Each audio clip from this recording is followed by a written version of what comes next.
Okay, but people, good morning, everybody. Yeah, you got a quick preview of what I was going to start with today. Welcome to the Morning Night Live with your host, Dawg Knight. We're here Monday through Friday, 10 a.m. Eastern, 9 o'clock Central, 3 o'clock p.m. GMT. Okay, so I forgot to grab a cup of coffee, but that's okay because I really don't need it today. Here's the deal today. I really want to talk about Michael Cohen. I really want to talk about the North Korean summit. And, and just do my normal thing, the Twitter trends, the Jussie update, and all the kinds of things like that. And that's what we're going to do today. But this is going to be one of those days where I'm flying by the seat of my pants. Got back a little late, took a nap, got up a little late, but I made sure that I got here for you, despite the fact that I've never hit that 9 o'clock bell just the way I wanted to. But that's okay. That's okay. We're going to get through a lot of stuff today in the allotted time that I have. I am so glad that you're here. If you are here, let me say hi to the people who are here so far. Sean, yes, you were first, my brother. Nice job. Tarai Deos, Beth Castleman. I haven't seen you in a while, Beth. Welcome. I saw you. You retweeted something though for me, didn't you? I'm almost positive that you were the first. Yeah, you were the first. Oh, you liked the tweet. Well, I'm glad you're here. Welcome. And then we got, let's see, Maniac Man, Tyler F, Johnny Hellcat. I saw Prospero in there somewhere. There you are, Prospero. And who else is in here? Okay, and Check Your Logic, Brian Mullins. I am so glad that you're here. Let's get started today. So yesterday, in the world of politics, I can't say what? Can't say what? Oh yeah, we're done. Oh, Jussie Smollett. Well, okay, so I see Check Your Logic. Oh yeah, we're done with Jussie Smollett. Yeah, we kind of are. There'll be a Jussie update if there's anything on Twitter, but everything Jussie Smollett has been overshadowed now because I'm going to try to keep this civil. The gentleman named Michael Cohen testified before Congress yesterday. That was fabulous. And we had a summit in North Korea with the President Donald Trump and Kim Jong-un, and that it didn't turn out so fabulous. Although, if you really think about it, that outcome might not be so bad. If you haven't heard yet, the summit kind of ended abruptly with no deal as the American delegation decided that what Kim Jong-un was offering wasn't cutting it. So we'll get into that a little bit. But let's get into Michael Cohen. And I watched some of the testimony in the let's be honest. Congressional hearings these days that are televised are dog and pony shows. Both sides want to get their hits and get their sound bites so they can get on TV.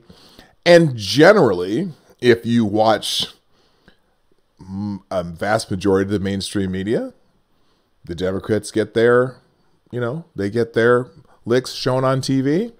And if you watch the handful of conservative outlets that are prominent, say the Fox News or the Breitbarts or whatever, they get their side of the hits put out there. And really, it's really interesting at how they do that. So anyway, but if you really watch the testimony, the things that I was looking for were related to what this whole hubbub is all about. The whole hubbub, Michael Cohen is just one of those. Okay, the title of my video or my stream today is Hero or Rat. Michael Cohen is definitely not a hero.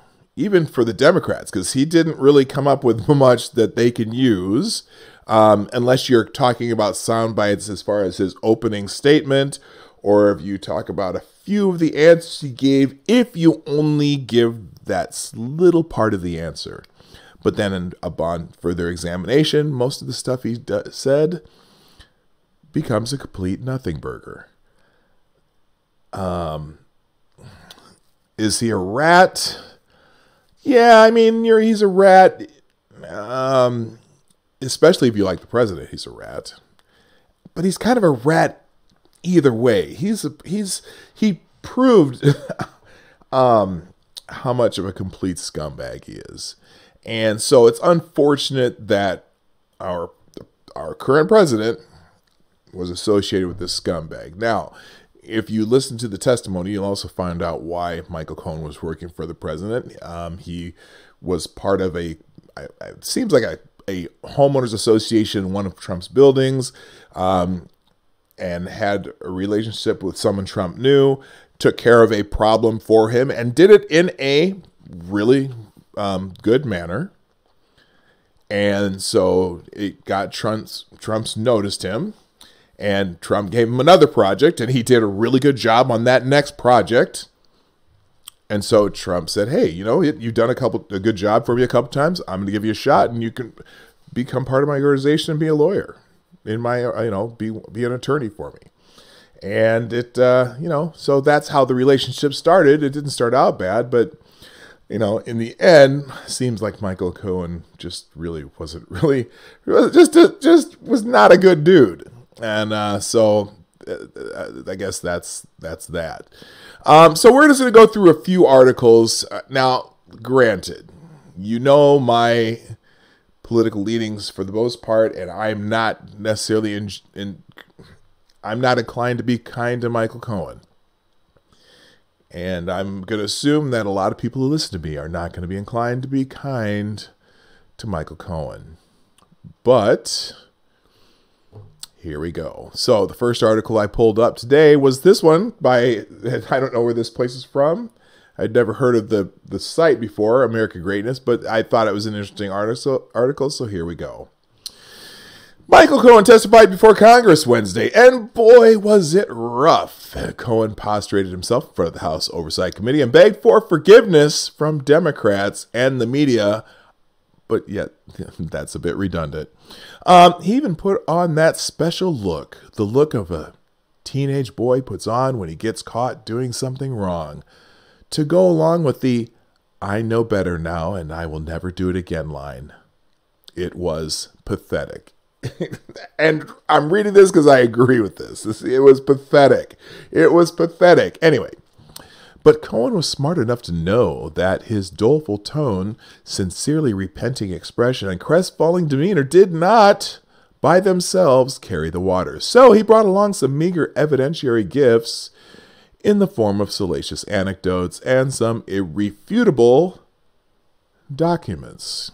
His gifts included 3 years of Trump's financial statements and 2 media hit pieces suggesting Trump exaggerates his net worth, a magazine clipping about a Trump portrait being sold at an auction, a bunch of checks to Cohen, and a bank statement, and a letter he wrote to various educational institutions to threaten legal action if they released Trump's grades or test scores. Now, that's one of the, just an aside here, that's one of those things I always wonder, how did President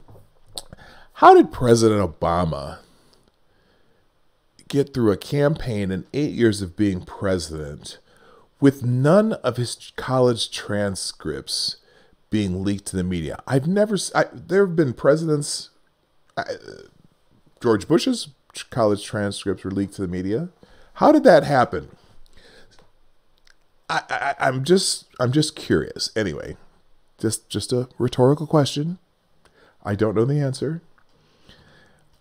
Anyway, Democrats and the media, but which is redundant, surely will continue pushing the narrative that Cohen's scant documents somehow prove something. They don't. He produced 2 $35,000 checks that he claims were reimbursement from the Stormy Daniels payment.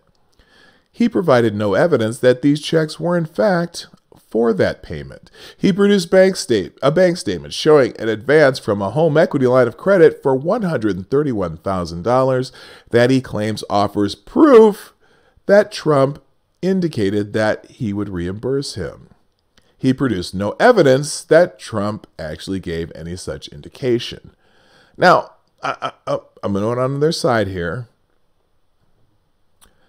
If, let's say those two items were facts, and they very well may be. I mean, I have no illusion that Trump's a choir boy. And that Trump fixes his problems by getting non-disclosure agreements, blah, blah, blah, blah, blah. Throughout the testimony, and I'm staying on the side here, throughout the testimony, Cohen mentioned that he'd been doing this kind of stuff, before Trump became president. He worked for Trump for 10 years, and long before Trump ever even thought of running for president, he was doing these kinds of things. So if he had been doing these kinds of things, as Michael Cohen had testified, then clearly these were not campaign-related expenses, because it was something he'd done before that he was never running for anything before. So the big question on this particular issue is, were these a campaign finance violation? Clearly, if this is true, and he's been doing all these things for years, clearly this was not campaign related. So anyway, he produced a letter which he wrote to Fordham University advising the university that it was illegal to release a third party's educational records without the third party's consent, that he claims shows that Trump is a hypocrite. Well, if hypocrisy were a crime, Congress would have far more troubles than the president. Oh my gosh, wouldn't they? And he produced several news articles and tweets that claimed tweets. He produced news articles and tweets. Yeah, this was hilarious to me. And I laugh because so often during this hearing, people were talking about news articles and tweets and things like that. It's like, you know what? News articles are generally editorialized and are not evidence. Good Lord. By the way, good morning, Captain Brambles. How you doing, my brother? And Brian Mullins, did you just get here? Or did I say hi to already? All right. Well, either way, how you doing? In other words, he produced no positive proof that Trump is a con man, a cheat, or that he knew that Roger Stone was just talking to Julian Assange about a WikiLeaks drop of Democratic National Committee emails. That's the other funny thing. Well, maybe I can't remember if this is part of this article, but we'll get into that a little bit too. At best, he provided some evidence that Trump has at least once been hypocritical, but even that would be a stretch. Well, no, not necessarily. Everyone's hypocritical now and then, and certainly our president is not perfect by any stretch of the imagination. No one claims that he is. He made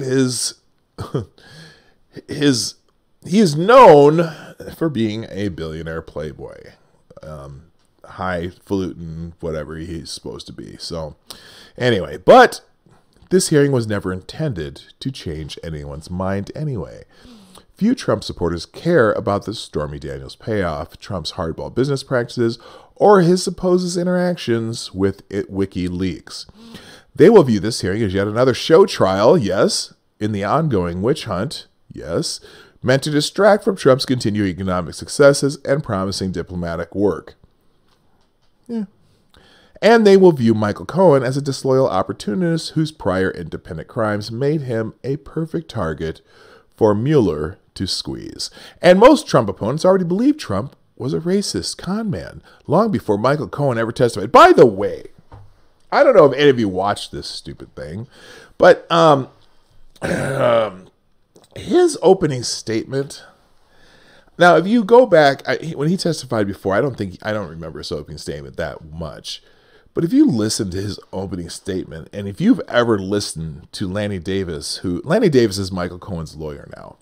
Lanny Davis is probably the biggest cheerleader for the Clinton family. Lanny Davis, just a complete, utter Clinton sycophant. And I was listening to, I was able to listen to Cohen's opening statement after I left yesterday, after I left to close the show. And it sounded like it was written exclusively by Lanny Davis. It was just so over the top. Anyway, I'm sorry. That aside took me off somewhere else. They will view this hearing as yet another demonstration of the treachery of Trump. Oh, I'm sorry. Let's see. And most Trump opponents already believed Trump was a racist con man long before Cohen ever testified. They viewed each additional piece of evidence, no matter how weak, and yet another nail in the coffin of inevitable impeachment. You know the phrase "the walls are closing in" that they've been using for 2 years. Actually, they started using "the walls are closing in" before Trump was even inaugurated. Anyway, they will view this hearing as yet another demonstration of the treachery of Trump and the disingenuousness of those who support him. And they will view Michael Cohen as a flawed man, but one who finally took responsibility and did the right thing. By the way, there were some times during this trial hearing, when you could tell Cohen was just lying his ass off, and it was kind of funny. But anyway, it is dizzying to consider the widening gap between the average Democrat and between what the average Democrat and Republican believes today. It's a gap so wide that it's nearly impossible to bridge it with any type of reasonable, objective conversation. And though Chairman Cummings and Ranking Member Jordan were able to keep a thin veneer of civility covering the proceedings, the obvious animosity and complete lack of understanding between the two sides was palpable. Much like the Kavanaugh-Ford hearings, the focus and thrust of the questioning from each side was completely different. Democrats went to great lengths to try to drag further salacious stories out of Cohen, at one point asking him if he knew of any occasion in which, quote, Trump paid for a medical procedure for a woman outside of his family. They wanted to know if Trump's ever paid for an abortion. Cohen's answer was no. Their entire goal was to continue to cast aspersions on Trump, his family, his companies, his campaign, and ultimately his presidency. Republicans, confined to the minority and opposed to having the hearing in the first place, systematically made the case that Cohen was not a credible witness, had every incentive to paint Trump in a negative light, and was certainly not the bumbling but useful idiot he painted himself out to be. They kept painting Cohen into a smaller and smaller corner. Yep, they kept telling him how much of a liar he is. Good morning, Grilling Pirate Pete. How you doing? Captain Brambles and Pirate Pete. My gosh, this sounds like a swashbuckling movie. I'm happy y'all are here.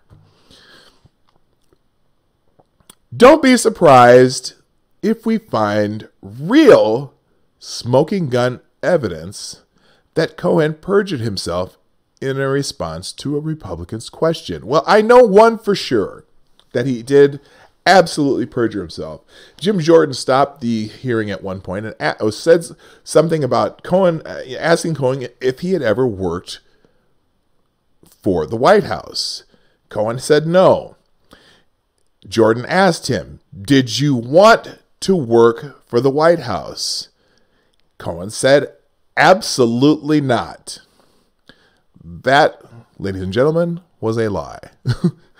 Cohen, even the news people, even the people on CNN said that was demonstrably false because they knew that Cohen was seeking a position in the White House. Everyone knew he was seeking a position in the White House. He made overtures that he was seeking positions in the White House, and he never got in. And there was even articles about it from a few years, 2-3 years ago, about how Cohen was upset that he was never hired by the White House. So anyway, But did anyone expect anything different? Did anyone really expect that Michael Cohen would testify before Congress, that suddenly the scales would be lifted from everyone's eyes and they'd see Trump as an evil, dangerous megalomaniac?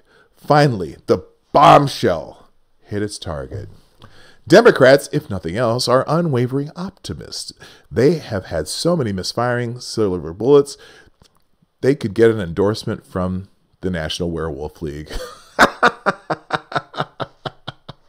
That's pretty funny. I'm going to say that again. They have had so many misfiring silver bullets, they could get an endorsement from the National Werewolf League. That's funny. Anyway, think of every time that the Democrats and the mainstream media have told us, this is it. This is the beginning of the end of the Trump presidency. As soon as, fill in the name, testifies, is indicted, releases a book, is interviewed, it will be over for Trump. Their favorite line, the walls are closing in. This is a bombshell. Hilarious.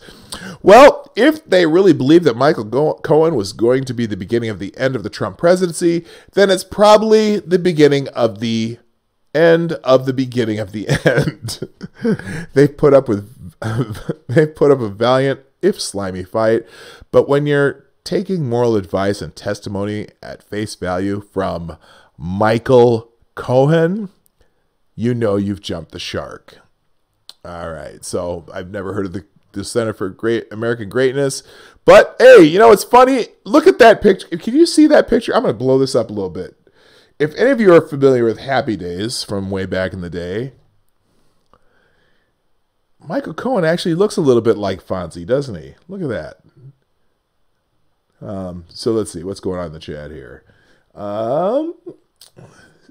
He looks like Fonzie. Look at him. I mean, that's pretty damn that's crazy. What's going on here? The racist narrative against Trump is freaking ludicrous. If there was overwhelming evidence of his racism, then Our Lady of Perfection, Hillary, would have thrown all of it during the campaign. Agreed. Hillary had her own issues, though, with race issues, and that's why she wasn't necessarily the greatest hit with Black American voters, going from Hillary, you know, even with their, well, I think we made that joke when we were talking about the, one of my revelations about who attacked Jussie Smollett, and I made a case that Hillary and Bill Clinton were the attackers. We talked about that a little bit. I'll have to go back and find that one. I think that will be my greatest hit ever. That was fun. Let's see. Oh, hi, Jason Burns. How you doing, man? Good to see you. All right. So anyway, yeah. But I'm laughing because if you look here, he kind of looks. Look at that. I mean, you look at that picture and you think it might be the original Fonzie, you know, on water skis getting ready to jump the shark. Anyway, I found that very, very humorous. So, I'm kind of going to stick with articles on this because Michael Cohen's kind of a joke. And so, real quick. And if you, oh, interesting. Now, I didn't, Rashida, what the hell is her real name? Because Ace calls her Rashida Tlaib. Rashida Tlaib, is that her name? Rashida Tlaib had a little race flap during the Cohen hearing.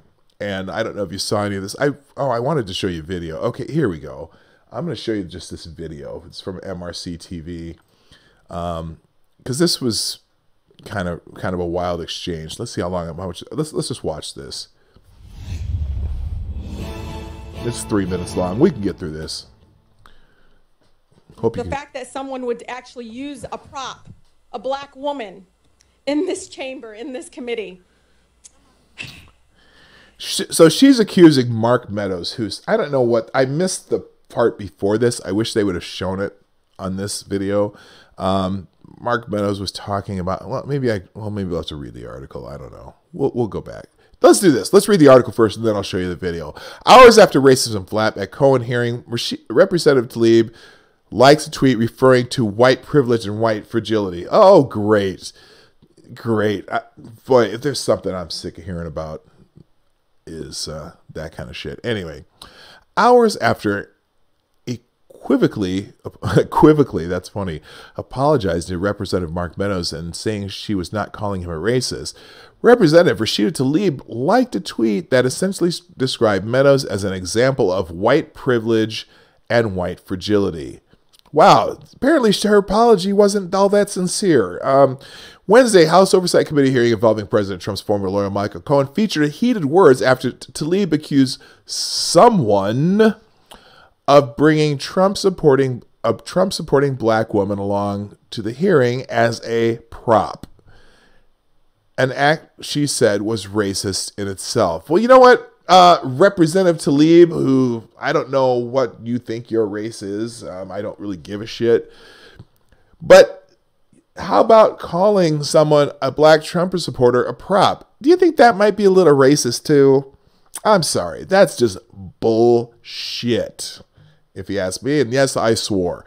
Meadows had invited Lynn Patton, an African-American Trump family friend now working at the Department of Housing and Development, and challenged Cohen's depiction of Trump as a racist, saying that there was no way that Patton would work for an individual who is racist.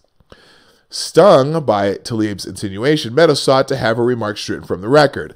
After intervention from Committee Chairman Representative Elijah Cummings, Democrat Maryland, some toing and froing, Tlaib made an apology of sorts.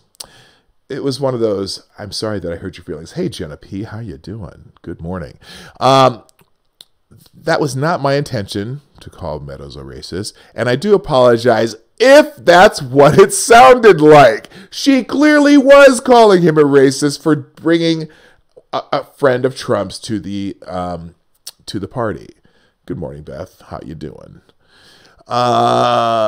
But I said someone in general, and as everybody knows in this chamber, I'm pretty direct. So if I wanted to say that, I would have, but that's not what I said. And thank you, Mr. Chairman, for allowing me to clarify. Tlaib continued. But again, I said someone, and again, that was not referring to you, Meadows, at all as a racist. So here's the exchange. Is alone racist in itself. Oh, I'll start over so you can hear the whole thing. Hold on. Because Meadows got pissed off. Here we go. Oh, this is CNS, whatever that is. I'm not sure what that stands for. The fact that someone would actually use a prop, a black woman, in this chamber, in this committee, is alone racist in itself. Donald Trump is setting Mr. Chairman, I ask that her words be taken down. President, I reclaim my time. Mr. Chairman, setting a precedent. Mr. Chairman, the highest office can be Mr. Chairman, the rules are clear. Cover up and hold on to business assets to break campaign finance laws and constitutional clauses. What we have here, Mr. Chairman, is criminal conduct and the pursuit of the highest public office by Mr. Cohen and Individual 1. I hope that the gravity of this situation hits everyone in this body, the court report, and in Congress and across this country. Thank you, Mr. Chairman. I yield the rest of my time. Mr. Chairman, I ask that her words, when she's referring to an individual member of this body, be taken down and stricken from the record. I'm just saying that's what I believe to have happened. And if, as a person of color in this committee, that's how I felt at that moment, and I wanted to express that. But I am not calling the gentleman, Mr. Meadows, a racist for doing. So then why did you bring it up? Okay, if what's her name, Lynn? What the hell's her name?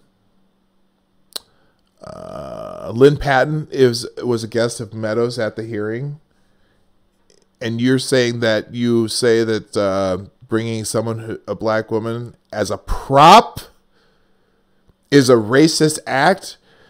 So you're saying that Mark Meadows is committing a racist act by inviting somebody to the damn, is a racist act. Now, you know what?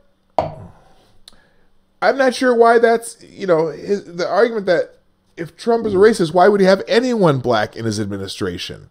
Why would he have any, Elena Chow in his administration? Why would he have, anyone?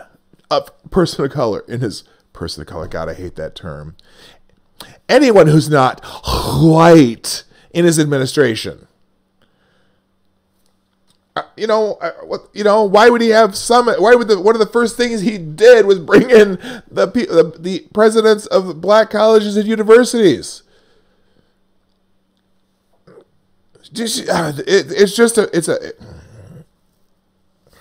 He says things that people don't like sometimes that, are not necessarily about race, but you know what? Right now, that's your calling card, to call everything about race.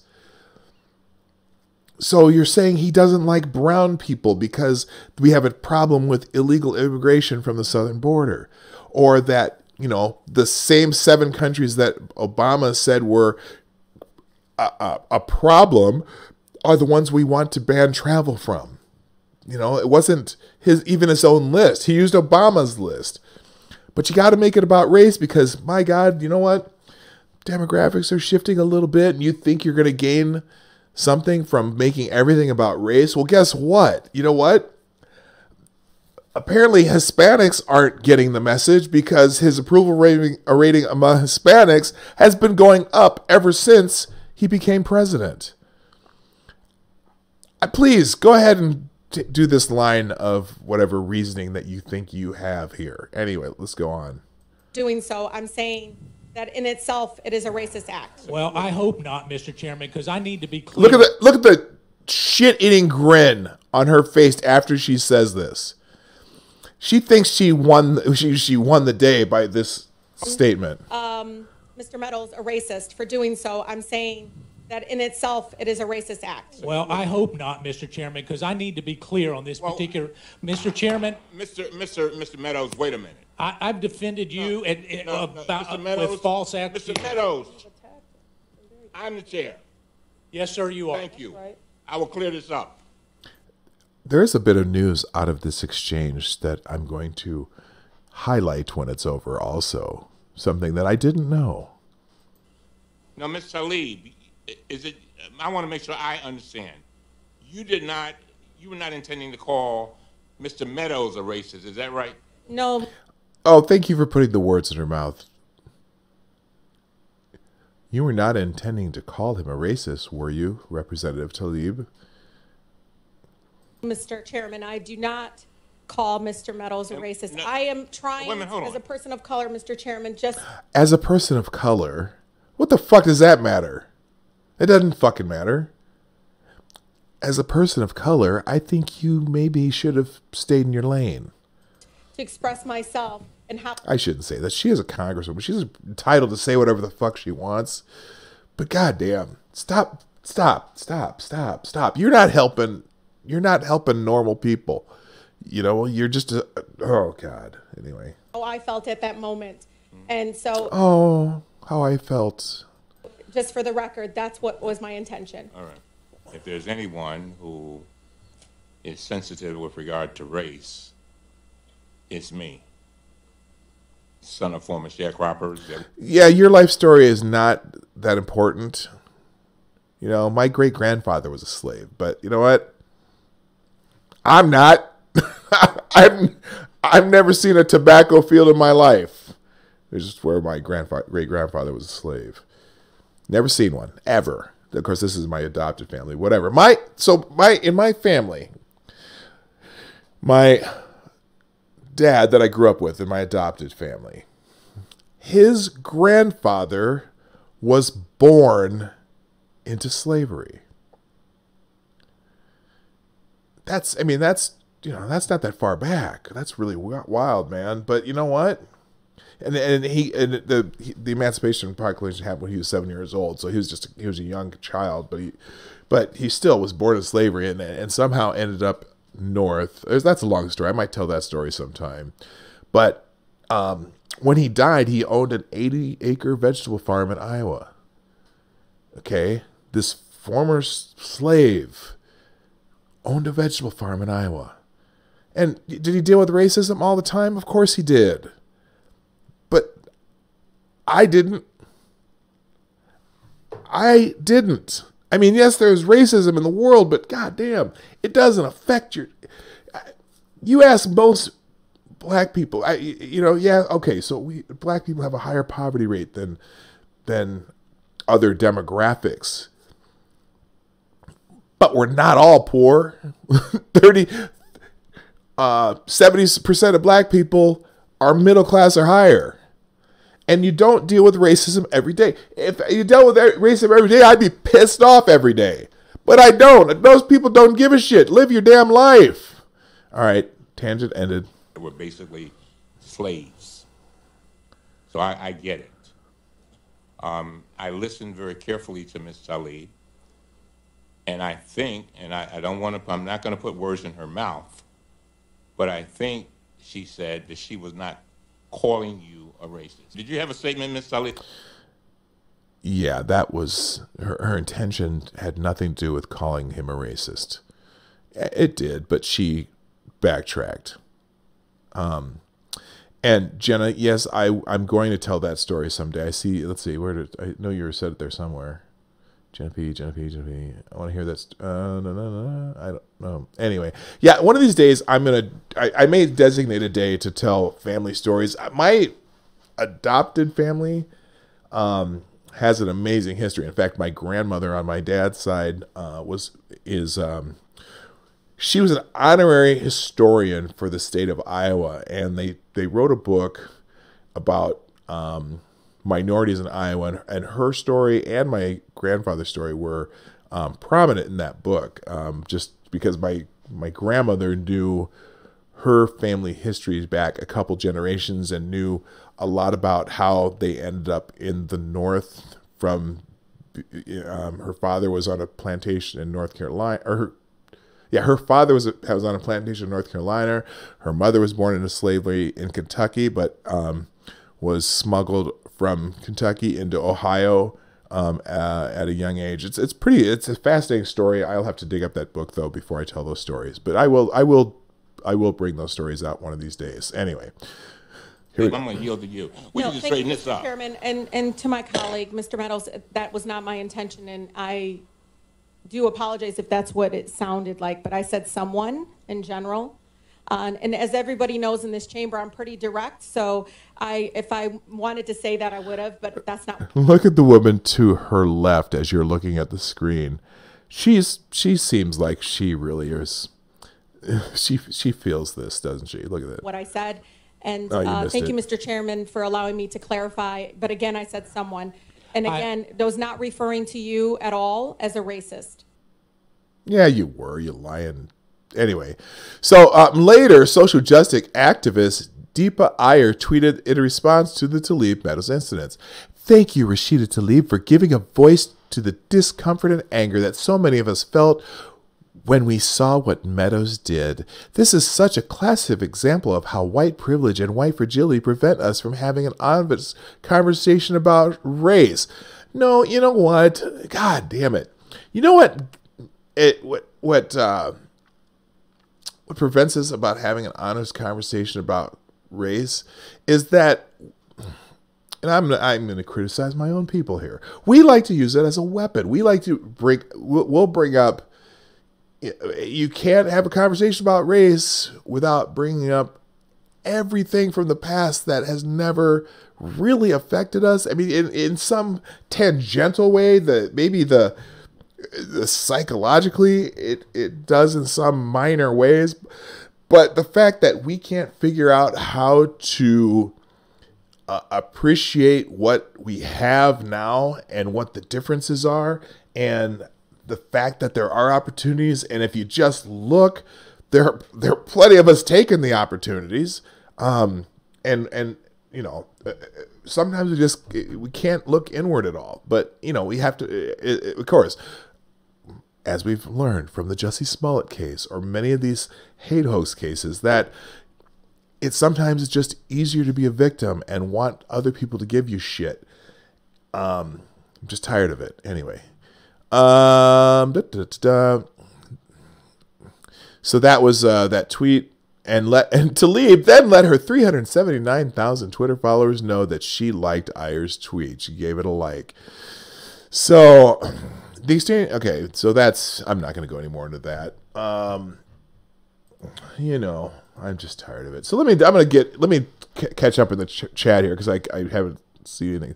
Maniac Man, Democrats are good at dancing. Watch Tucker Carlson and any debate with a sworn Democrat. Yeah. You know, sometimes Tucker's great at debating people. He doesn't always have the brightest bulbs on the tree on his show, but he does a really good job about shit like that. Sorry, I'm just reading through the chat here. Remember, words only have power you give them. If everyone started ignoring prejudicial people, I guarantee those words would eventually vanish from everyone's vocabulary. Well, not necessarily, but you're right. I mean, if we're trying to, but sometimes people want to be offended. They want to have that that little power of wielding a sword that you caused me to have pain. And so when anyone blames you for causing pain to someone else, they want you to feel guilty. They want you to say, "Oh, I'm going to acquiesce to whatever you want because I caused you pain." Well, I'm sorry. You have to find the person who directly caused you pain. And sometimes you're the one who caused you pain. That's the problem. People got to learn that. Sometimes you got to just take care of your own pain. Or, go get it. If you have pain, maybe you have to go buy a bottle of Tylenol. Or smoke some weed or something. I don't know. Maybe not smoke some weed. Too many people smoke weed, and that causes some other problems. But you know what I'm saying? So anyway, let's move on. So the next one here that I wanted to go to, and more on Michael. We'll do one more Michael Cohen, and then we're gonna go. We're gonna do something else. And this one by Daniel Greenfield, called "The Media and Michael Cohen Deserve Each Other." While Trump tries to dismantle WMDs, Dems deploy weapons of mass distraction. We're going to get into that North Korea summit too. While President Trump was away on a diplomatic mission to Hanoi to negotiate a nuclear deal with Kim Jong-un, the media breathlessly turned its eye to Capitol Hill to hear from a sleazy, disbarred lawyer. The dueling news stories summed up the country's two political movements. Republicans were trying to dismantle weapons of mass destruction, while Democrats were deploying weapons. Oh, I'm sorry, I said that wrong. Republicans were trying to dismantle weapons of mass destruction, while Democrats were deploying weapons of mass distraction. In Vietnam, President Trump was dealing with serious problems. In Washington, D.C., the Democrats and their media arm can't imagine any problem more serious than Trump. Forget North Korean nukes. The true threat to Democrats and the media isn't radiation, it's viewership. What keeps CNN, MSNBC, the New York Times, and the Washington Post bosses up at night is fear that Mueller might not deliver. And that's, that this whole thing, which, by the way, this thing wasn't set up by the Democrats. This was set up by Lanny Davis. Lanny Davis is a master strategist, and he's Michael Cohen's lawyer, and he's the one who wanted this particular event to happen. And probably because the Mueller, I got a feeling that they're going to be very disappointed with the Mueller report that's supposed to be coming out any day now. Any day now, you must come around. Who sings that song? Is that a Willie Nelson song? Anyone know the song I'm talking about? Any day? It's country-ish song. I don't know if it's Willie Nelson or not. Anyway, and as the atomic report clock ticks down to zero, bringing Michael Cohen to Washington, D.C. was a desperate effort to squeeze 15 more minutes out of the smear campaign by pretending to believe that the same guy they had been calling a liar just last year, Michael and the media, are a perfect fit for each other. I have lied, but I am... Oh, let me try it. Let me see if I can do a Michael Cohen voice. I don't have my coffee. I have the glass of wine from last night, but it's empty because I didn't finish drinking it. Okay. I have lied, but I am not a liar, he insisted. It was an echo of CB's infamous fake but accurate. Mr. Trump did not directly tell me to lie to Congress, he claimed, but that had somehow implied that he should lie.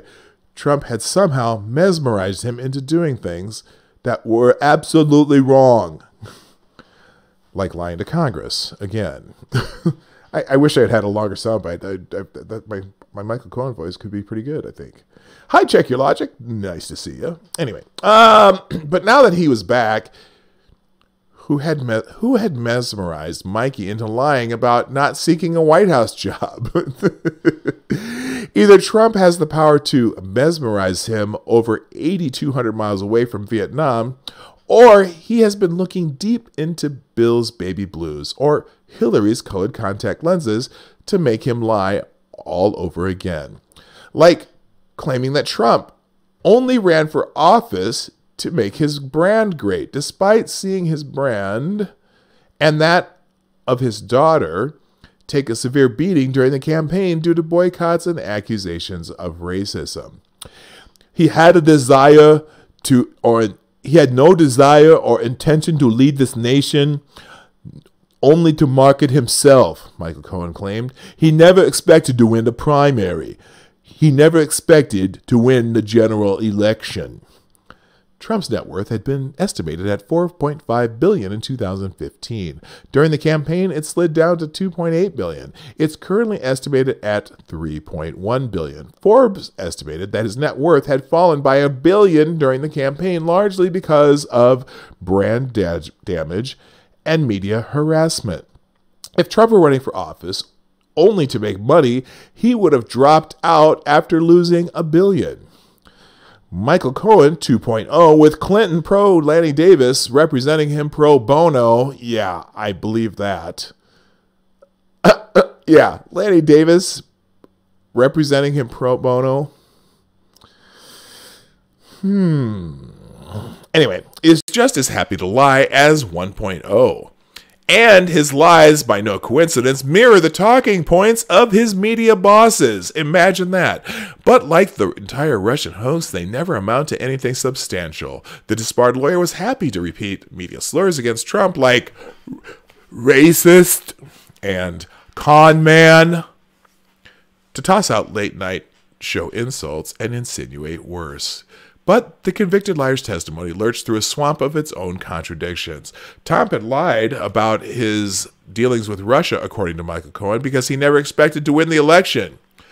But if Trump was lying about his dealings with Russia because he was Moscow's puppet, then why bother with the whole vast conspiracy if he wasn't going to win? What was the actual point? That's a good point. I didn't even think of that one. Like the media's Russia's conspiracy theories, his take on them doesn't make any actual sense. Neither Michael nor the media have any credibility left. Michael Cohen and the media both say one thing today and another tomorrow. They don't have ethics. They have sides. Yes, pick a side. Back when he was appearing to be working for Trump, the media insisted that he could not be believed. Now that he's being repped by a Clinton lawyer, Michael Cohen has suddenly become as entirely believable as the Clintons themselves. I'm not going to read any more of this, but you get the gist. So let me ask you, people. Oh, I didn't even put that on the board. Anyway, what was my question? What was my question? Oh, so let me ask you. Hero or rat? Please put your answer in the chat. That rhymed, didn't it? Okay. All right, enough of Michael Cohen because, just tired of talking about him. But what about Kim Jong-un? I had a headline for this, but I can't find it.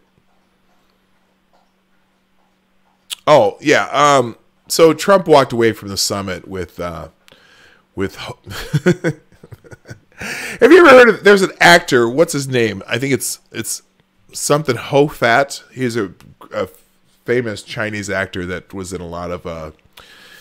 He was a villain in a lot of movies. He was in a couple Bond movies and things like that. But Ace calls Kim Jong-un, "Whoa, fat." Come on, get your. Come on, I only see one vote. Good morning, Irish Rose. Good morning, Tarkata. Chow Yun Fat, yeah. So, Ace calls Kim Jong-un, "Whoa, fat." Anyway, okay, let's see. It's a Breitbart article, so it is certainly slanted in a certain way, but I'm going to read it anyway because it's the one I could find. President Donald Trump and North Korean dictator Kim Jong-un ended their summit suddenly on Thursday despite optimistic signals about ongoing talks. No agreement was reached at this time, but their respective teams look forward to meeting in the future, White House Press Secretary Sarah Sanders said in a statement to White House reporters. The summit was cut short as reporters prepared to cover a lunch during which Trump and Kim Jong-un, with their diplomatic teams, were expected to meet as the peace talks continued. The table was set, the lunch menu was printed, and the signing statement between the two leaders was already scheduled. But White House aides informed reporters that both events were canceled. The news was unexpected as both Trump and Kim responded to questions from reporters earlier in the day, expressing nothing but positive sentiments about progress with the talks. Chairman Kim and myself, we want to do... Oh, I don't do a very good Trump voice. Chairman Kim and myself, I just sound too much like Michael Cohen. Chairman Kim and myself, we want to do the right deal. Speed is not important. Good. Because I don't want a shitty deal. I don't want a deal that just is a deal to be a deal, like people have been accusing Trump of doing.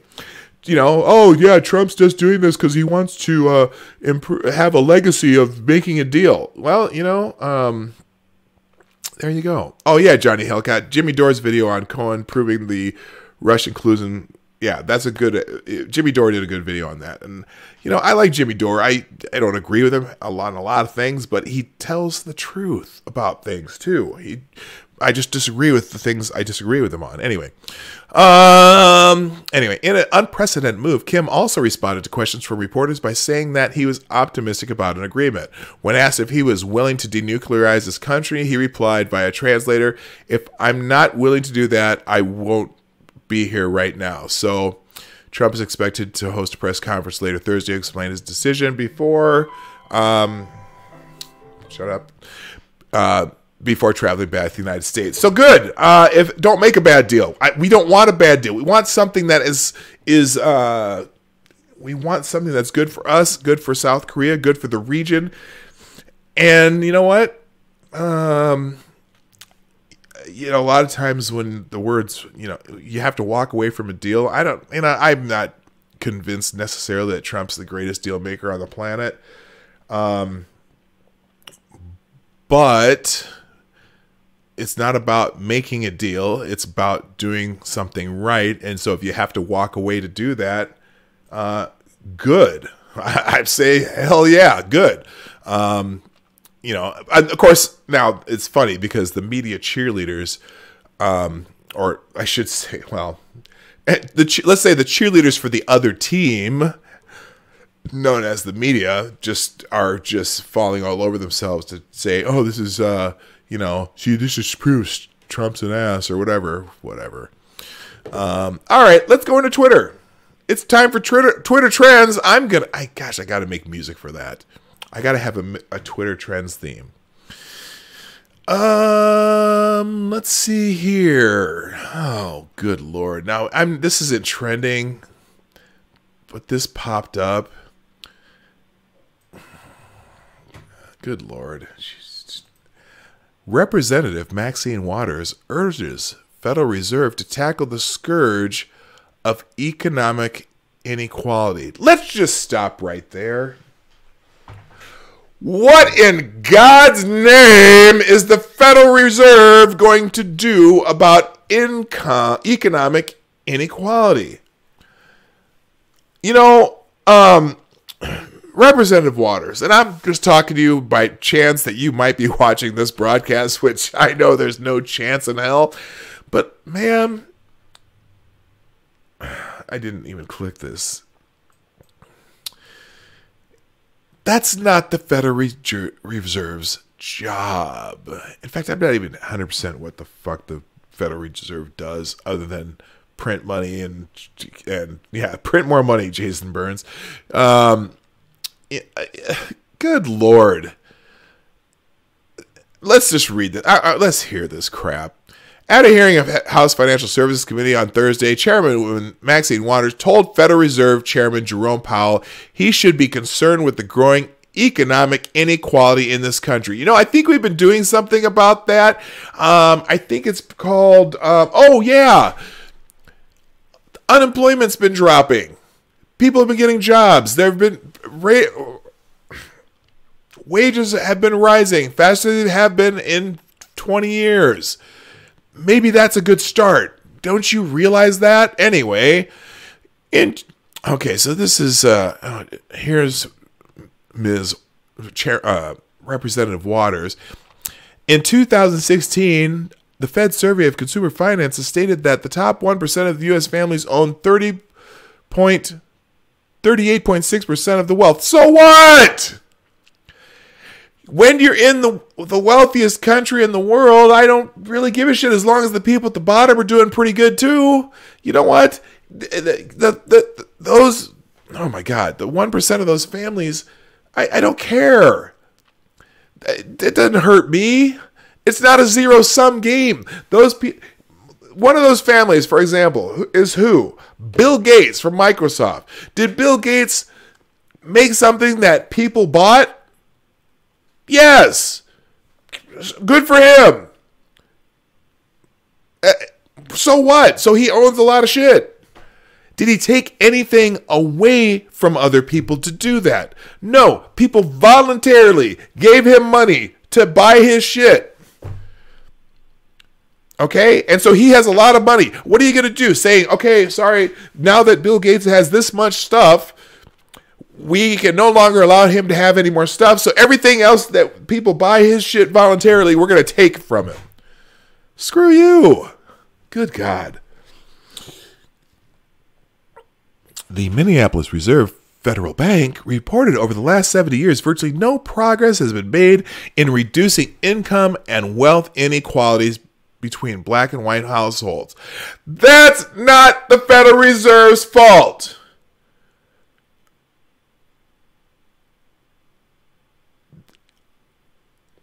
On average, whatever. So I would urge you in the Federal Reserve to work to tackle the scourge of income inequality. What the fuck is the Federal Reserve going to do about that? I got an idea. I'd rather listen to, and I think Boyd Watkins can be an ass, but I'd rather listen to the Boyd Watkins of the world, or the Hotep movement, or even, and I dare to say this, even Louis Farrakhan, who is a jackass, but he doesn't, his philosophy is not about begging other people to give us something. His philosophy is build your own businesses like other communities do and support each other business-wise. Learn how to business.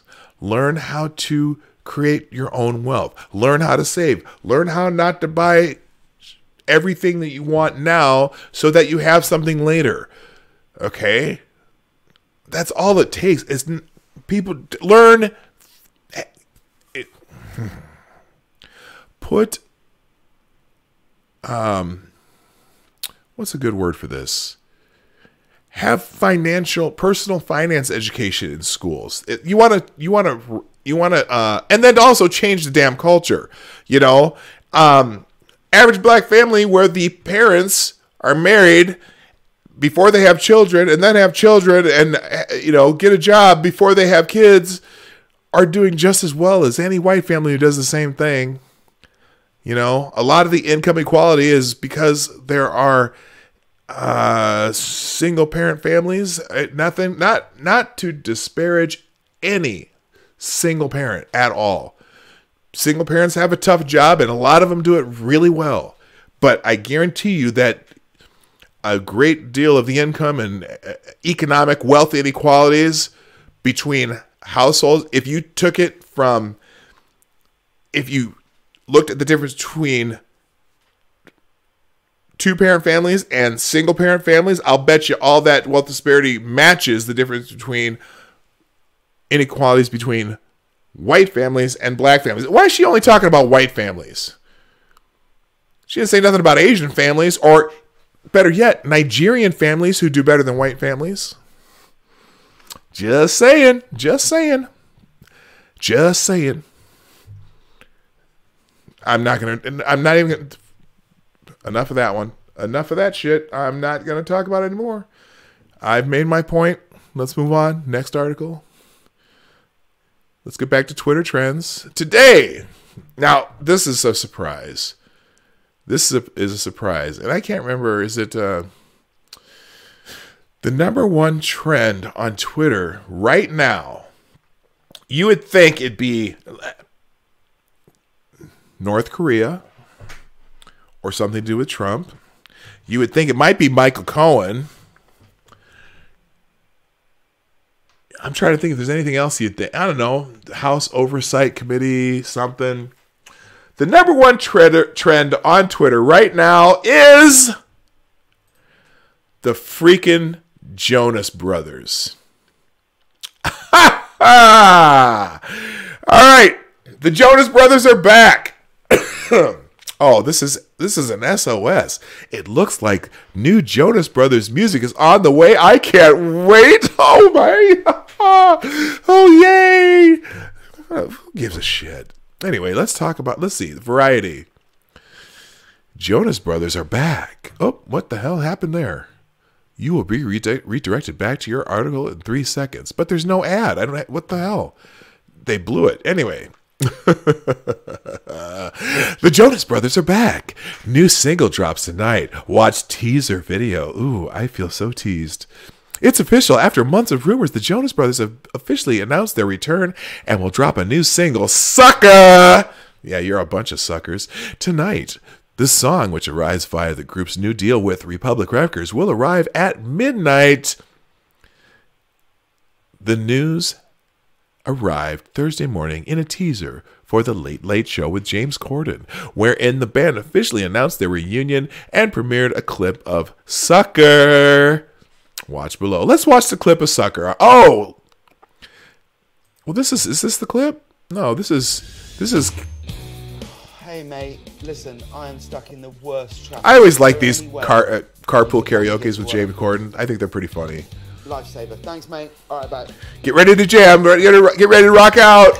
Hey, man, how are you? Good, bro. How you doing? I don't know which one that is. Helping me get to work. Oh, man, of course. Do you mind if we listen to... Sorry, How long is this going to take? This is I'm not going 2 minutes and 21 seconds of this crap. Here, let me see if I can fast forward here.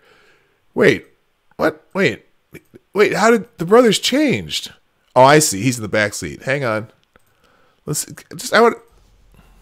Oh, yeah. Nope. It's fine. Hey, man, all good? Yeah. Oh, there they are. It's all three of them. Look at that. The Jonas Brothers. Wait, hang on. Is anybody excited? I'm really not, but I'm just milking this for a couple minutes. Is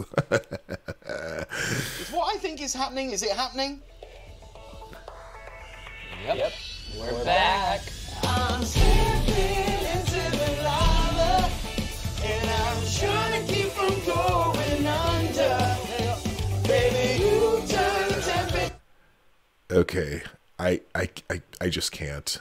I'm sorry. You may, if any of you, I don't know why I would have a Jonas Brothers fan in my chat or on my line, whatever. But I just can't. I'm sorry. I can't. Let's go back to Twitter trends because I just can't. I don't care. But you know what's weird is my daughter is probably the right age to have liked the Jonas Brothers, and she doesn't even like the Jonas Brothers. So why would I care? I just don't. Okay, number 2, For the Throne. Something about Game of Thrones is number 2. Number 2. What? For the Throne? What does this mean? What does this mean? I hope Game of Thrones ends with Westeros overthrowing the monarchy and establishing a parliamentary democracy, and all the main characters end up robesphered. What the fuck does that mean? I don't watch Game of Thrones. Is it the last? What is it? Is the last episode of Game of Thrones or something? Oh, the final season of Game of Thrones. Any of you watch Game of Thrones? Anybody? You know what? What's going to happen with me, because I've never watched it, but I hear it's really good. I just have never watched it. Part of it is I don't have HBO, and I'm not sure, is it on Netflix or Hulu or whatever? It's got to be on one of those things, old episodes and shit, but I just never watched it. I'm going to wait. This final season's this year, and probably 2 years down the road, I will watch the entire series, probably in maybe 2 weeks, because this is how I do things. With Breaking Bad, I never watched Breaking Bad when it was on, except for like I watched like a couple episodes of the last season, and I'm like, oh, what's this shit about? And it looked pretty good. So then I went back when the last season was over. I went back and watched the whole thing, and I'm like, God, I should have been watching this, but I don't have time for that. I got to watch things. That's why I like Netflix and whatever those other things are that you can do it. I like to be able to just watch the whole thing. Although Better Call Saul, I can't help myself. It's the spinoff from Breaking Bad. We tape it, put it on the whatever TiVo or whatever that, not TiVo, whatever it is that you tape. However you do that shit anymore with cable. I do record that, and I watch those as soon as they come out. I'm hooked on that show. And that's probably because I liked Breaking Bad so bad. All right, that was number 2. Game of Thrones, something for the throne. I've only got about 6 minutes left. Luke Perry's, that's number 4. What's number 3? Number 3 is Kyler Murray. That's the dude from Oklahoma. Oh, Kyler Murray's official measurements have become a major talking point at the NFL Combine. What does that mean? What happened to Kyler Murray? The Oklahoma quarterback took the scales at the NFL Combine. His height, weight, and hand size sparked a discussion among football experts and fans. Why? Why is that? Big day for Kyler Murray. Murray expected to measure somewhere between 5'9.5" and 5'10". He's short. He's a short quarterback, but he's talented as all get out. Murray on his way to high. What's the deal? Okay, so he's 5'10" and an eighth, weighs 207. Wow, 207. What? His hand size, his arms, his wingspan. He's a football player. He didn't have to block shots on the basketball court or anything. All he has to do is to be able to throw the damn ball or run. I mean, shit. Barry Sanders is only 5'7". Doug Flutie did just fine for a while in the NFL. I mean, he did okay. He was pretty good at the Buffalo Bills. Murray is heavier than what Russell Wilson was at the 2012 Combine. His hands measured larger than Baker Mayfield's did at last year's Combine. So that's in context. So, why is this? Who cares? All right, I'm done with him. Luke Perry, actor Luke Perry. What did Luke Perry do wrong? To be trending on Twitter. Oh, no. Wow. Luke Perry suffers massive stroke, currently hospitalized. Well, it is TMZ, so he might have just had a hangnail at his mom's house. No, that's wrong. That's really mean. Luke Perry suffers stroke. Riverdale 90210 star hospitalized, suffered an apparent stroke Wednesday. He's got to be about my age. How old is Luke Perry? Paramedics responded to his home in Sherman Oaks around 9:40 a.m. We know the call came into the fire department for someone suffering a stroke. Luke was transported to nearby hospital. It's unclear his condition now. 52-year-old, okay, so he's 1 year younger than me. 50-year-old star, says Archie's dad, Fred Andrews, on Riverdale and has been shooting episodes recently in L.A. So that's sad. I mean, Luke Perry's a decent actor. I was never a big 90210 fan, but he always seemed pretty grounded too, never too high on himself or anything. No, I know, Prespero. I wasn't. Are you talking about Luke Perry? Yeah, no, I believe the story. I'm just laughing because their shit story on Jussie Smollett to start out. So anyway, all right. Well, we'll wish Luke Luke Perry, good health. He's number 4 trending on Twitter. Pretty popular star. Okay, and then number 5 is Trump fail. Yeah, you know, everyone's cheerleading the Trump to fail. And of course, Ted Lieu is one of the first ones to put it out there. The hashtag Trump failed is trending, and I find it inappropriate. Oh, okay.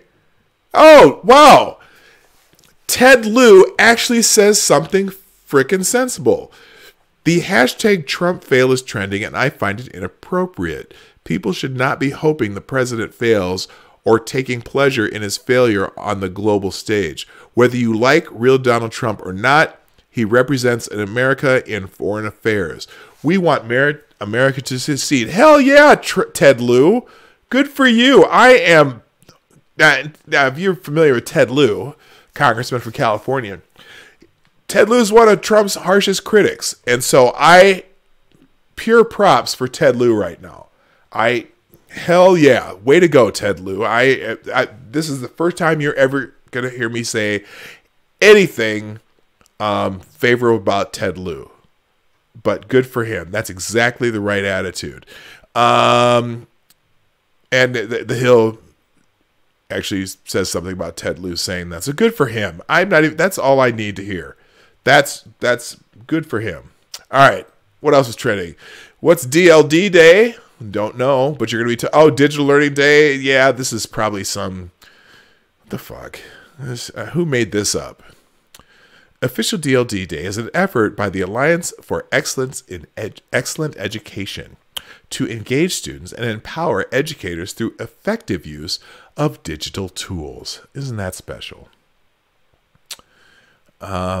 Somebody came up with that idea, and so 6th graders exploring Powtoon animation and effects. SS will use Powtoon to expand their learning on being good digital citizens. Oh God, do not ever use that phrase again.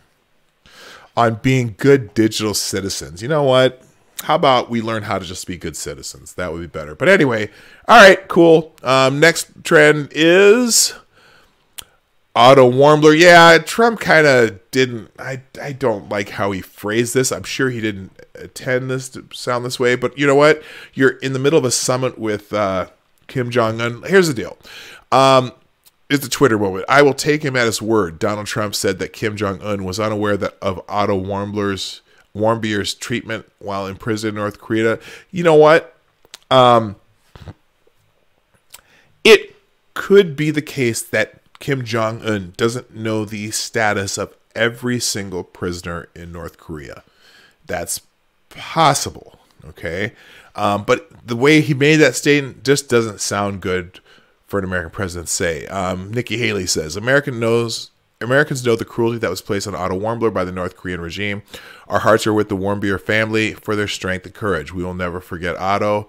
I don't know who Philip Rucker is. Trump says he believes Kim Jong-un was... He didn't... No. Oh, Lord. Now, see, he changes the phrasing completely. Trump says he believes Kim Jong-un was not responsible for what happened to Otto Warmbier. That's not what he said. He said he didn't think Kim Jong-un was necessarily aware of the specific treatment of Otto Warmbier. Those prisons are rough. He tells me that he didn't know about it, and I will take him at his word. So he didn't know about it. There's a difference between being responsible and knowing about it. Either way, it was poorly. He shouldn't. Whoever asked him that question wanted a soundbite, and they got the.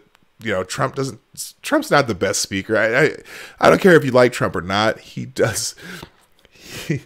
He does phrase things in weird ways, and it's easy to take him at. It's easy to take him out of context just because of the way he phrases things, and he kind of starts a sentence and finishes it with something else sometimes. So he's very easy to take out of context. But whatever, it's not what he said. Yeah, right, Jenna. He has no filter either.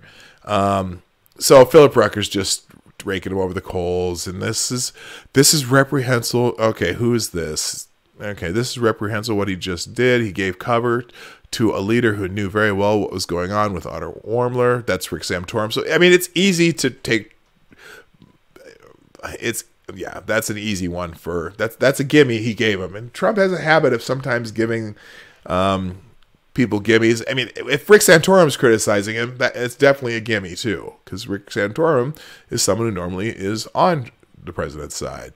CPAC's happening right now. If you're familiar with, I don't know what it stands for, the official Twitter account for the Conservative Political Action Conference. You'll be probably seeing some different people online talking about CPAC. There's a lot of people who do live streams from there, do reports from there. I'm sure, Tim Pool or even Crowder, or there's a bunch of people who are going to be there. Someone I followed, the redheaded libertarian. I know she's going. I know there's a whole bunch of people out there. So, yeah, they and journalists are just snarky about it. They just, it's so it's the Conservative Political Action Conference. It happens every year, and so it's Democrats and the media, but I'm being redundant, are very critical of it every year. Let's see. If you go to any country and mess up, you're subject to their laws. Advice: don't go to North Korea and break their laws, no matter how oppressive they are. That Maniac Man, I don't disagree with that. A lot. I remember, one of the things that in the 70s, there were some people who got caught in Turkey with illegal drugs, and their penalties are so harsh, and they got it, hard to. You don't break laws in other people's countries. Not that Otto Warmler deserved to be tortured or whatever it was that caused him to die, but man, overall, yes, there are even some shot. What shot? Wait, what was this? Okay, I got to figure out what you're talking about there. All right, I'll come back to that. Anyway, so that's CPAC that's number 7 or number 8. Rare Disease Day. Really? There's a rare disease day? Turns out today is Rare Disease Day. So here's my regular PSA. If you have an autistic child and they have odd medical symptoms such as joint pain, dizziness, allergy-like issues, digestive or bowel problems, coordination issues, etc., please check out whatever that is. ED, POTS, MCAS. Hey, I got an idea. If you have a child, period, who has odd medical symptoms such as joint pain, dizziness, allergy-like issues, digestive bowel problems, coordination issues, go see the doctor. Okay? Today is Rare Disease Days. My son has a rare disease, as well as having Down syndrome. It's so tough being nonverbal and unable to tell us where he is in pain or feels sick. Yeah, I feel for parents who have those issues. So, Rare Disease Day. Okay, that's whatever number that was. Thursday motivation. Let's find one good motivation for the day. Oh, I don't even need one. That's it. Don't even read it. I'm just, look at that. Just a cute baby is motivation enough. All right, let's go on. And let's see if there's anything else interesting down below here. Nick Jonas trending with the Jonas Brothers. We already know. Thursday motivation. X-Men. Uh-oh. Now, I am a fan of the comic book movies, whether they are DC or Marvel, although I'm kind of Marvel kind of guy, but growing up, I enjoyed both DC and Marvel comic books. DC mostly just for Superman and Batman, though, although Justice League was pretty cool, I thought, and they had a cartoon on TV. But the Marvel comics were just by far superior, in my personal opinion. I really liked Hulk. I really liked Spider-Man. And X-Men were my total favorites because they had a lot of different things going on with the X-Men. So this one, hey, new trailer for X-Men. Dark Phoenix shows up, shows the group struggling to cope with Jean Grey. Well, let's see what they do. Maybe they'll make it a feminist movie where Jean Grey is... constantly talking about white privilege and fragility. So, or maybe Jean Grey became an intersectional feminist. And so there you go. As best as I can tell, Dark Phoenix is a movie about Jean Grey killing the characters played by actors who don't want to make X-Men movies anymore. That's hilarious. Okay. Daily reminder, despite the small smaller budget, Deadpool. What? Despite the smaller budget Deadpool, did Colossus infinitely? What? This is not even a sentence. Oh, I see. Smaller budget Deadpool did Colossus infinitely better than the other X-Men movies. Oh yeah, the Colossus and Deadpool was awesome. That was a great CG. And also just looked more like the Colossus in the actual comic books. I really thought that was good. Okay, so where's the trailer? Okay, here's a trailer. Where is it? I want to see if I can find a trailer, though. Oh, here we go. Anyone want to watch the... What? I don't need a Twitter thanks to you, P-Dog. Oh, yeah, you know what? Hey, I'm here for you. Well, no, you know what? The funny thing is, before I started doing this daily broadcast, I never looked at Twitter trends. I just looked at what people on my timeline were doing, and all of a sudden I'm like, oh, well, let's find out what's going on. You know, if you look at the Twitter trends at the beginning of the day, you get a good idea what people are going to be talking about later in the day. So I'm just giving you a first look. But let's check out this trailer. Let's check out the trailer. Here we go. Here.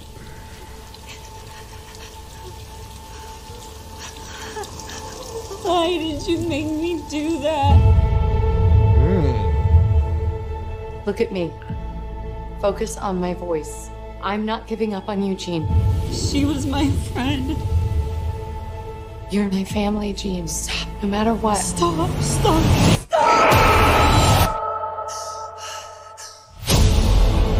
Oh. Look.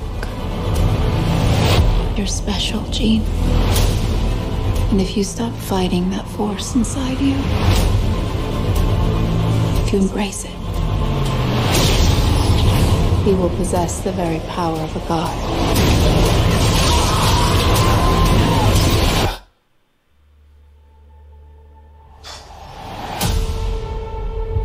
Well, a lot of new characters playing characters in X-Men, I see.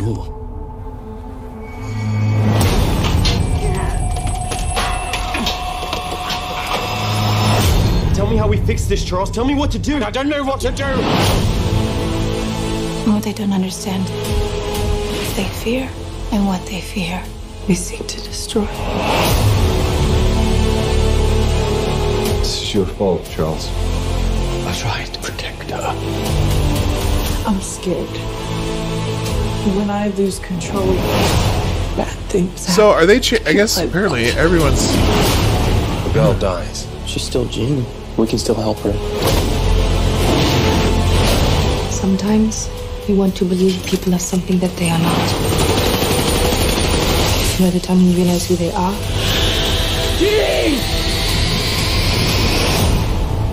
it's too late. All right, so looks like it's a whole new cast, and Jean Grey is just about to kill everybody. She's coming.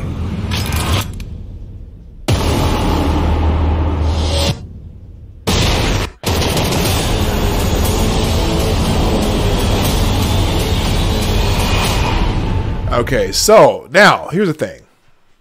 I haven't been to a movie in a theater in quite a while. I might just break down and go to this one in a theater.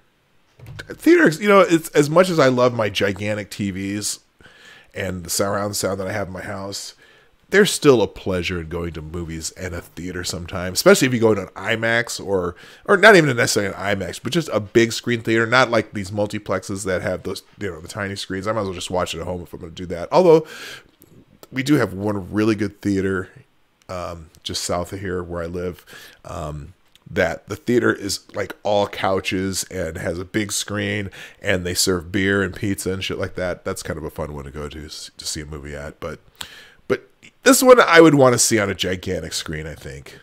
You can send out a chat. I don't know what's going. Oh, hi Sarah. Were you? What do you mean he keeps getting signed out of the chat? Anyone else having that problem? I don't know. Anyway, all right. I hope you're not. That problem's not too bad. The hell that there? Oh, I see what I did wrong. There we go. Let's change this back. You know what? Just a quick spot of the last couple Twitter trends, then we're gonna get out of here. I've already done enough headlines today. What else? Anything else down here that's exciting? Something about Benjamin Netanyahu. Israeli Prime Minister Netanyahu has formally notified Thursday that the attorney... Oh, what? Netanyahu faces draft corruption indictment ahead of Israeli election. Oh gosh, you know they've been trying to get at him for a long time too. But you know what? He has some. Let's just say he has a few issues from the past that are concerning. Israeli Prime Minister Benjamin Netanyahu was notified Thursday that the Attorney General plans to put him on trial for bribery and fraud following a 2-year corruption investigation that has galvanized a serious election challenge and could speed the end of his political career. The draft indictment, while expected, sent tremors through Israel's political landscape, coming just 40 days before what's shaping up to be a closely fought election. It's the first time a sitting Israeli leader has ever come so near to criminal charges. Wow. That's a big thing. So you're going to hear about that today. I'm not going to go any farther and let you'll learn about that wherever you learn about it. I'm sure there'll be people talking about that. Netanyahu's a interesting guy. He's definitely got his people who really like him, and he's got some serious big-time detractors, too. Jonas Brothers, again, Demaryius Thomas. Former Denver Broncos wide receiver Demaryius Thomas has been arrested on vehicular assault charges. Oh, he tried to run... What, he tried to run somebody over or something? What the hell did he do? Vehicular assault. That's not like vehicular accident. That's... Did some shit on purpose. Oh, no. So following a February 16th crash in Denver, Thomas lost control of his vehicle with 2 others inside and rolled it on Aria Parkway near 12th Street. Well, no, but wait a minute. Vehicular assault is... Okay, that's what it is. The vehicular assault charge is a felony, 2 traffic offenses, reckless driving, and no proof of insurance has also been filed in the case. So why did he... Vehicular assault means you did something on purpose. Maybe it's just the reckless driving. Okay, it doesn't say why. But anyway, so, hey, Demaryius Thomas might be spending some time in jail. Okay, LePage, I don't care, Rosen, Josh Rosen, Instagram hacked. All the Cardinals photos deleted. I don't know who Josh Rosen is. Who is he? Is he from what?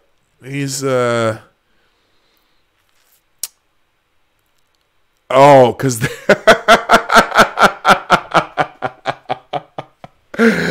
I'm thinking that maybe somebody who likes the Arizona Cardinals wants them to draft Kyler Murray. Over the past few weeks, there's been speculation circling from national media and the Arizona Cardinals could trade last year's first-round selection, Josh Rosen, and select Oklahoma quarterback prospect Kyler Murray with the first overall pick in the upcoming NFL draft. Most of the speculation is centered around comments Cardinals head coach Cliff Kingsbury made in October, 4 months prior to being hired by Arizona. But recently, there was an interesting turn of events on Rosen's side of things. All of Rosen's Cardinal-related pictures on Instagram have been deleted. Rosen did take to Twitter recently and claim he was hacked.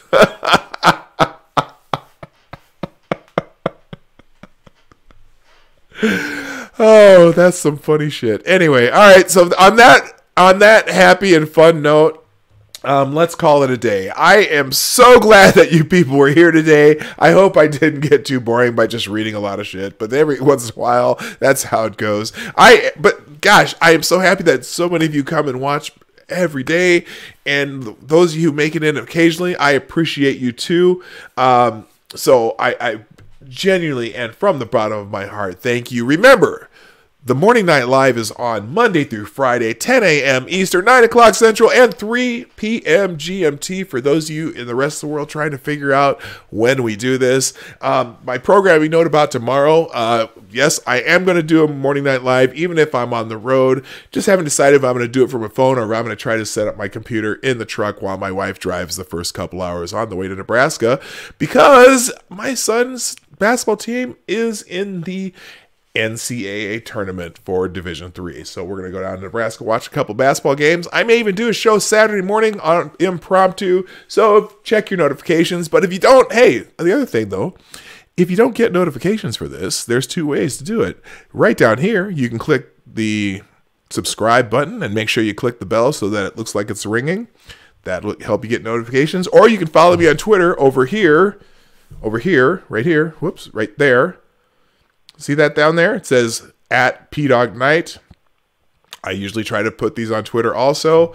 And I also, well, I don't put it on Instagram, but if you want to see pictures of my family and vacations and shit I take, my Instagram can be interesting. It's just not this time of year because we usually use that for my other channel, which is Marty's Big Journey. But anyway, enough about that. It's time to go. Thank you so much for being here today. I appreciate every single one of you. If you ever feel like donating to the show, down here or in this description, there is a link to my Streamlabs account, which also I do super chats through in the future. I don't usually shill that, but hey, whatever.